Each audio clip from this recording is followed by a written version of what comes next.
Film news, in my opinion, is one of the most under talked about things in the film community. Like, I feel like we have endless amounts of channels and pages that discuss film reviews and criticism and all that stuff, but there's not a lot of like channels that talk about news that's happening in the film community. Which is crazy because there's like several groundbreaking stories that happen on a daily basis. Like, the film news world moves so fucking fast, and there's like barely any pages that try to cover it.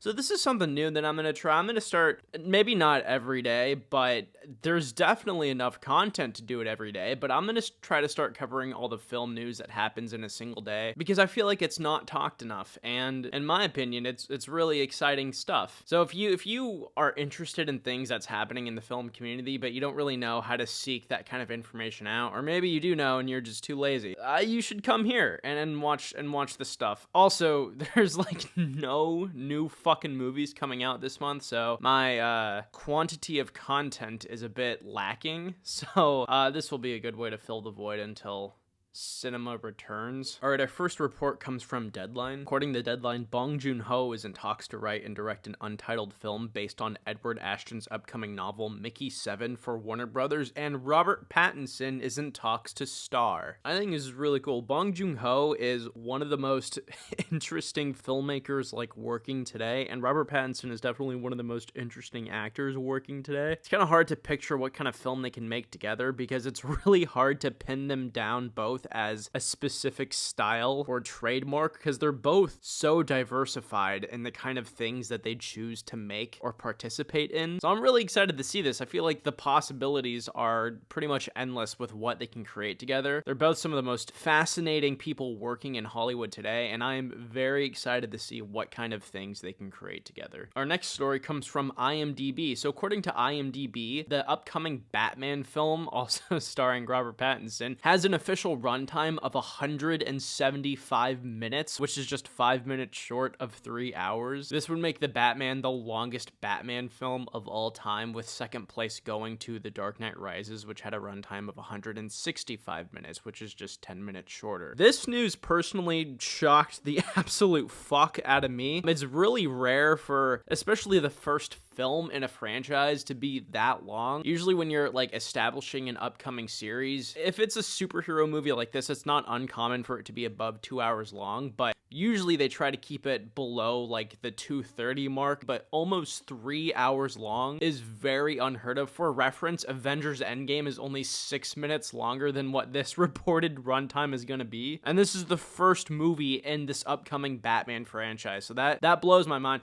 I'm excited for it for a few reasons. Number one, it shows me that Warner Brothers right now is a bit more concerned with the creative direction of Matt Reeves as opposed to making more money, because when a movie is shorter, you're able to profit off it more because theaters can fit more showings of that movie per day, which means more people can buy tickets per day, which means more money. So when a movie is longer, you're relinquishing some of those show times, and thus you're relinquishing a whole lot of tickets that could potentially be bought. So when a movie's almost 3 hours long, you're inherently giving up some of the money. So it shows that Warner Brothers is a bit more concerned with just telling Matt Reeves' story as opposed to making as much money as they can. They could have easily told him, no, it can't be that long. Get it under 2.5 hours. That's perfectly reasonable. Not a lot of superhero films go above that runtime. We're giving you a lot of room anyway. It can't be close to 3 hours long. That's too much. But they didn't do that. So I'm pretty excited to see what this film is going to be. I'm excited that Warner Brothers is allowing Matt Reeves to just do his own thing. Hopefully this runtime stays the way it is. It shows me that their priorities are where they should be. And the next story comes from The Hollywood Reporter. The Hollywood Reporter is reporting that Black Panther 2 has had another delay in filming, which would make it like its third delay at this point. The Hollywood Reporter has published a new report of major productions currently affected by the recent surge of the Omicron COVID-19 variant across the country. One such production is Black Panther Wakanda Forever, which has reportedly delayed production again as several cast and crew members have tested positive for the virus, including Lupita Nyong'o. Luckily, the delay is only going to be about a week long, but it's still funny how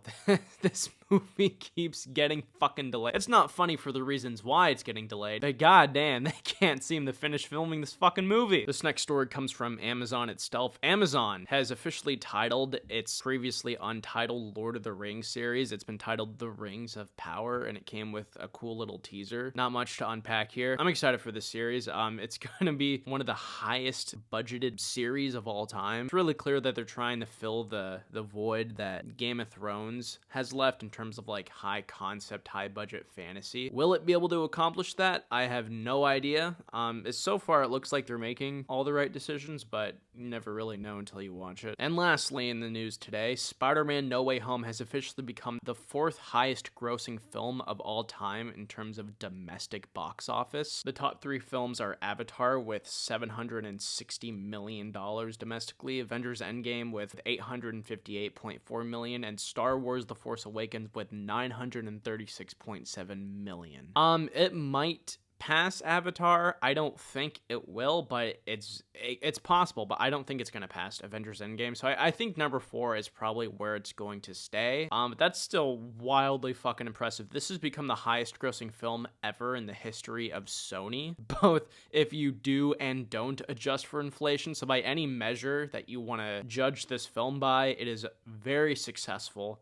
So it's very impressive. Again, I don't think it's gonna go any higher. It's possible, but its financial run has been very dwindling as of late, and just because it's been in theaters for a long time at this point, so I don't think it has $58 million left in its tank, but hey, maybe it does. We'll just have to wait and see. Okay, that's all the news for the day. Thank you for watching. If you want to see more coverage like this, just let me know. The world of film news is constantly evolving and progressing, so there's an overload of content if you just look for it, and I think it's exciting. I don't know. Anyway, thanks for watching. I'll see you in the next one.